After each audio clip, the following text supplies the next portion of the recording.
124쪽. 심긴 말씀은 지친 자를 격려하게 한다. 하나님은 내 귀를 깨우쳐 가르침을 받는 자같이 알아듣게 하시고 또한 내게 가르치는 자의 혀를 주신다.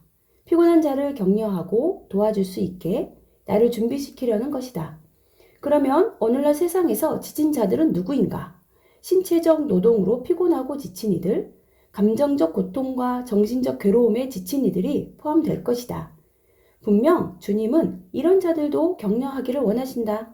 그러나 이사야가 말하는 피곤한 자들이란 자신들의 죄로 인해 비참한 상황 속에서 하나님을 찾지 못하거나 찾기를 거부한 것으로 인해 괴로움과 죄책감에 시달린 자들일 것이다. 주님은 지친 자들을 위로하라고 직접 말씀하셨다. 너희 하나님이 가라사대 너희는 위로하라. 내 백성을 위로하라. 너희는 정다이 예루살렘을 말하며 그것에게 외쳐 고하라. 그 복역의 때가 끝났고. 이사야 40장 1절 2절. 수백 년이 지나 예수님은 목자 없는 양처럼 시달려 지치고 무력한 사람들, 즉 영적인 짐에서 벗어나지 못하고 오히려 속빈 종교적 형식과 지배 아래 무거운 짐을 져온 무리들을 초대하셨다. 수고하고 무거운 짐진 자들아 다 내게로 오라. 내가 너희를 쉬게 하리라. 마태복음 11장 28절. 그의 단순한 초청 속에 얼마나 큰 능력이 있는지 이 안식의 약속은 만물의 창조주 안에서만 찾을 수 있다. 오늘날 세계 인구의 반 이상이 인간이 만든 거짓과 파괴로 가득 찬 세상에서 하나님을 찾지만 발견하지 못하고 지쳐간다. 이들은 지구의 저쪽 기퉁에 살고 있을지도 모르고 어쩌면 길 건너에 있는 내 이웃일지도 모른다. 주 여호와께서 학자의 혀를 내게 주사 나로 곰핍한 자를 말로 어떻게 도와줄 줄을 알게 하시고 하나님은 아침마다 나를 깨우시고 귀를 깨우쳐 그날 내게 주시는 말씀을 듣게 하신다. 그분이 주시는 안식의 메시지를 안식 없는 세상에 전할 준비가 되게 하기 위해서다. 하지만 우리는 너무나 자주 사람들에게 안식을 주기보다는 이미 피곤한 그들을 더욱 피곤하게 한다. 오늘날 교회를 향한 가장 혹독한 비판은 지친 죄인이 교회 안에서 쉼을 얻을 수 없다는 것이다. 어떻게 이럴 수 있는가? 하나님의 말씀이 우리 영혼 깊숙한 곳에 거하지 않고 우리 또한 말씀 안에 진정으로 거하지 않으면서 단지 그 말씀에 지적인 충성만 하고 있는 것은 아닌가? 주님 발 앞에 앉아 그분께 배우기보다는 주님을 위해 큰 일을 행하고 행사를 후원하는 데 더 관심이 있지는 않은가? 하나님의 말씀을 외면한 채 안식을 주기는커녕 지친 사람을 더욱 지치게 하는 인간의 지혜와 지식만을 뿜어내는 것은 아닌가? 살아계신 하나님의 교회로서 하나님에 대해 알고자 애쓰지만 정작 그분을 아는 데는 실패하고 있는 것은 아닌가?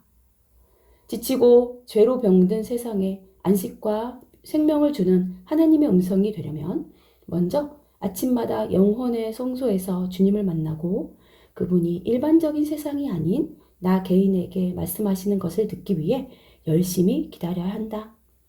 그러면 성령이 우리의 생각을 새롭게 하신다. 또한 우리는 세상을 위해 생명을 주시는 하나님의 사랑을 전하는 대사가 된다. 성령이 심으신 말씀에 순종해야 한다. 말씀을 듣는 것이 중요한 만큼이나 말씀에 순종하는 것도 중요하다. 우리가 순종할 때 말씀이 우리 안에 일하신다. 고난당하는 참된 종이었던 예수님은 아버지가 말씀하신 모든 것에 기쁨으로 순종하셨다. 이사야 50장에 나오는 말씀은 우리의 고백이기도 하다. 주 여호와께서 나의 귀를 열으셨으므로 내가 거역지도 아니하며 뒤로 물러가지도 아니하며. 이사야 50장 5절. 우리는 하나님의 종이 되는 복을 받았다. 우리의 기도는 언제나 어린 사무엘의 기도와 같아야 한다. 여호와여 말씀하옵소서. 주의 종이 듣겠나이다. 나의 귀는 듣는 귀며 나의 가장 큰 기쁨은 주님이 내게 말씀하시는 것을 실제 행하는 것이다. 고난당하는 종의 노래 뒷부분은 듣고 순종하는 묵상자를 향한 하나님의 돌봄과 변호를 약속한다. 여호와가 직접 우리의 변호사가 되시는 것이다. 그분은 우리에게 부싯돌 같은 얼굴을 주셔서 수치를 당하지 않게 하신다. 그러므로 어떠한 반대나 핍박을 겪는다 해도 오직 한결같은 마음으로 그분의 뜻을 행하기로 결심해야 한다. 듣고 순종하기. 영성을 이루어가는 열쇠. 그리스도가 우리를 새롭게 빚으심으로 우리의 성품이 그의 성품을 닮아가고 아버지를 향한 우리의 사랑과 헌신이 그리스도의 사랑과 헌신을 닮아가는 것, 이것이 우리의 소원이다. 사실 이것은 성령이 믿는 자의 삶에 행하시는 제일 중요한 일이다. 성령은 하나님의 말씀을 사용하여 우리가 그리스도의 형상을 닮아가게 하신다. 그러므로 우리는 말씀을 듣고 순종해야 한다. 순종의 축복. 야고보는 그의 서신에서 하나님의 말씀을 듣는 것뿐 아니라 그 말씀에 순종하는 것이 중요함을 거듭 강조한다. 그는 말씀을 듣기만 하면 곧 잊고 말지만 실행하며 그 행하는 일에 복을 받는다고 말한다. 야고보서 1장 25절. 듣고 순종할 때 해방과 기쁨과 풍성한 결실이 있다. 1979년은 엘렌과 나의 삶과 사역에 있어 중요한 시점이었다. 우리는 선교사로서 향후 사역 전략에 관해 중요한 결정을 내려야 할 상황에 직면해 있었다. 사실 그 결정은 하나님이 기도 시간과 말씀을 통해 이미 말씀하신 것에 순종하느냐 하지 않느냐는 것이었다. 그것은 현재의 자리에서 다른 자리로 옮기는 것에 관한 것이었다. 그때까지 우리는 18년 이상을 어느 선교단체의 선교사로 있었다. 우리는 그 단체 그리고 함께 일했던 친구들과 동료들을 사랑했다. 재정적인 필요 역시 사례비, 보험, 의료비, 연금으로 충분히 공급되었다. 그 당시 고등학생, 중학생, 초등학생이었던 새 아이들도 교육을 충분히 받을 수 있었다. 우리는 그 단체와 사역이 어느 정도 성공하고 있다고 느꼈다. 그런데 우리의 사역이 한국의 젊은 그리스도인들을 훈련시켜 선교사로 파송시키는 것이라는데 문제가 있었다. 우리의 사역 대상은 젊은이, 특히 대학생이었다. 우리는 재정적 지원을 받고 있었기에 상대적으로 재정적 염려가 거의 없었다. 반면 우리의 사역 대상인 젊은이들은 혜택도 자원도 거의 없었다. 우리는 이런 모순과 갈등에 부딪혔다. 결국 영적으로만이 아니라 경제적으로도 그들과 더 공감대를 형성하고 관계할 수 있다면 좀 더 효과적으로 그들을 훈련하고 파송할 수 있으리라는 결론에 도달했다. 몇 달에 걸쳐 주님은 이 목표들을 좀 더 효과적으로 수행할 수 있는 타 선교단체에 소속되라고 말씀하셨고 우리를 그렇게 인도하고 계셨다. 그러나 그렇게 하면 재정적 혜택 또는 아이들의 교육이나 건강을 위한 도움을 전혀 받지 못하게 될 터였다. 결정을 내리려면 묵상 시간에 주님을 듣고 그분이 뭐라 하시든 순종해야 함을 엘렌과 나는 알고 있었다. 먼저는 각자가 그러고 나서 함께 하나님께 나아가기로 했다. 기도에 대한 응답을 받으려고 묵상한 것은 아니었다.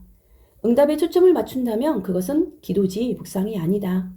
우리는 매일 단지 하나님을 만나기 위해 그분의 놀라운 얼굴을 바라보고 그날 우리에게 말씀하시는 것을 듣기 위해 묵상했다. 그분은 정말로 우리를 만나 주셨다. 그리고 처음에는 각자에게, 나중에는 우리 둘 다에게 우리가 이 중요한 변화를 겪어야 함을 분명히 보여주셨다. 나는 주님이 우리에게 믿음의 걸음을 내딛어 그를 따르라고, 즉 다른 선교단체로 옮기라고 말씀하신 날을 명확히 기억한다. 1979년 9월 24일이었다. 내가 이 날을 기억하는 것은 하나님이 우리에게 말씀하신 방법 때문이다. 하나님께 순종하려면 어떤 대가를 지불하든 순종해야 한다고 결정하고 헌신의 기도를 하나님께 드린 바로 그날, 하나님은 학계 24장 18절 19절 말씀을 생각나게 하셨다.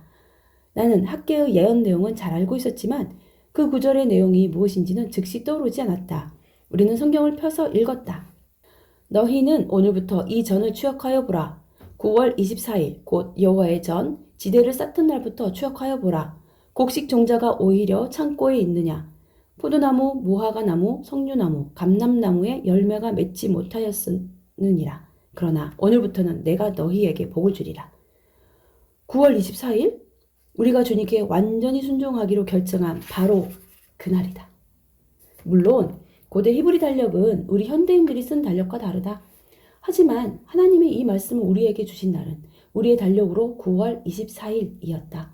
어떤 때에는 이처럼 극적으로 말씀을 확인시켜 주는 주님의 얼마나 신실하신지.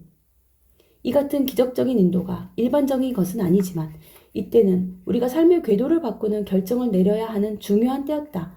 그리고 이것은 주님이 응답하기로 선택하신 방법이었다. 1979년 9월 24일 그 이후로 주님은 그분의 말씀을 정말 신실하게 이행하셨다. 물론 그분은 그보다 훨씬 이전에도 언제나 신실하셨다. 하지만 전적으로 그분께 순종하기로 결정한 그날부터 주님이 얼마나 기름 부어 주시는지, 얼마나 기대 이상으로 공급하시는지, 얼마나 사역에서 풍성한 열매를 맺게 하시는지를 더욱 온전히 깨달았다. 하지만 이것이 우리 때문이 아니라는 것, 심지어 우리의 순종 때문도 아니라는 것을 깨닫고 있다. 이것은 오직 하나님의 신실하심 때문이다. 모든 열매는 그로 인해 맺혀지는 것이다. 신실하신 하나님은 모든 종들을 사용하셔서 그분께 영광 돌리고 그의 나라를 위해 풍성한 열매를 맺게 하신다. 하나님은 단지 우리의 완전한 순종을 원하신다. 하나님의 말씀을 묵상하는 자는 듣고 순종하는 사람이다. 이런 사람은 삶에서 그리스도를 드러내고 하나님의 종으로 쓰임받을 수 있다. 때로 우리는 골짜기를 지나기도 하고 어디로 가고 있는지 분명하게 볼 수 없는 상황들을 거친다. 실수를 저지르며 처음부터 다시 시작해야 하는 것처럼 느껴질 때도 있다. 예수님만이 듣고 순종하는 데 완전하시다. 우리 그리스도인들은 날마다 그분의 형상으로 빚어지며 그분을 닮아가는 것이다. 우리의 가장 간절한 소원은 날마다 기회가 있을 때마다 아버지께 가까이 다가가 그분의 말씀을 들으며 그분의 뜻을 행하려 하셨던 우리의 주 예수 그리스도께 계속해서 배우는 것이 아닌가? 우리의 소원은 그분의 곁에서 아주 가까이 걸어감으로써 미세한 속삭임마저 알아듣게 되는 것이다.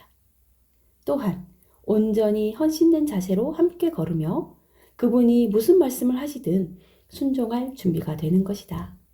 이것이 초대교회 성도들의 삶의 방식이었다. 그리고 그들은 세계를 전복시켰다.